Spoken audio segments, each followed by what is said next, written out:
आज मैं आपको आइंस्टीन के सापेक्षता के सिद्धांत के बारे में बताता हूँ। आइंस्टीन का सापेक्षता का सिद्धांत थ्योरी ऑफ रिलेटिविटी 2 भागों में बांटा गया है। विशेष सापेक्षता का सिद्धांत स्पेशल थ्योरी ऑफ रिलेटिविटी, सामान्य सापेक्षता का सिद्धांत जनरल थ्योरी ऑफ रिलेटिविटी। अब आइए इसे सरल शब्दों में समझते हैं। 1. विशेष सापेक्षता का सिद्धांत 1905। मुख्य बातें। प्रकाश की गति हमेशा एक समान रहती है, लगभग 3 लाख किलोमीटर प्रति सेकंड, चाहे स्रोत या देखने वाला कितनी भी गति से चल रहा हो। समय, दूरी और द्रव्यमान मास स्थिर नहीं है, वे गति पर निर्भर करते हैं। सरल उदाहरण, मान लीजिए एक अंतरिक्ष यान बहुत तेज गति से प्रकाश की गति के करीब चल रहा है।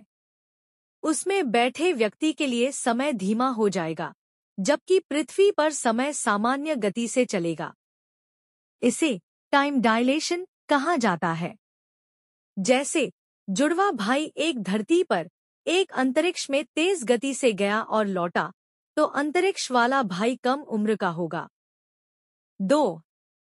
सामान्य सापेक्षता का सिद्धांत 1915। मुख्य बातें। गुरुत्वाकर्षण ग्रेविटी कोई बल नहीं है, बल्कि यह अंतरिक्ष और समय स्पेस टाइम की झुकाव है। कोई भारी वस्तु जैसे पृथ्वी, सूरज अपने आसपास के स्पेस टाइम को मोड़ देती है, जिससे छोटी वस्तुएं उसकी ओर खींचती हैं। सरल उदाहरण, कल्पना कीजिए एक तान हुआ कपड़ा जैसे ट्रैम्पोलिन और उस पर एक भारी गेंद जैसे सूरज रखी गई हो। अब एक छोटी गेंद जैसे पृथ्वी वहां घूमेगी तो वह उस झुके हुए हिस्से में घूमती रहेगी, जैसे पृथ्वी सूरज के चारों ओर घूमती है। आसान में सारांश सिद्धांत। समझ। विशेष सापेक्षता। गति से समय और दूरी बदलते हैं। प्रकाश की गति सबसे तेज है। सामान्य सापेक्षता। गुरुत्वाकर्षण स्पेस टाइम की वक्रता झुकाव है।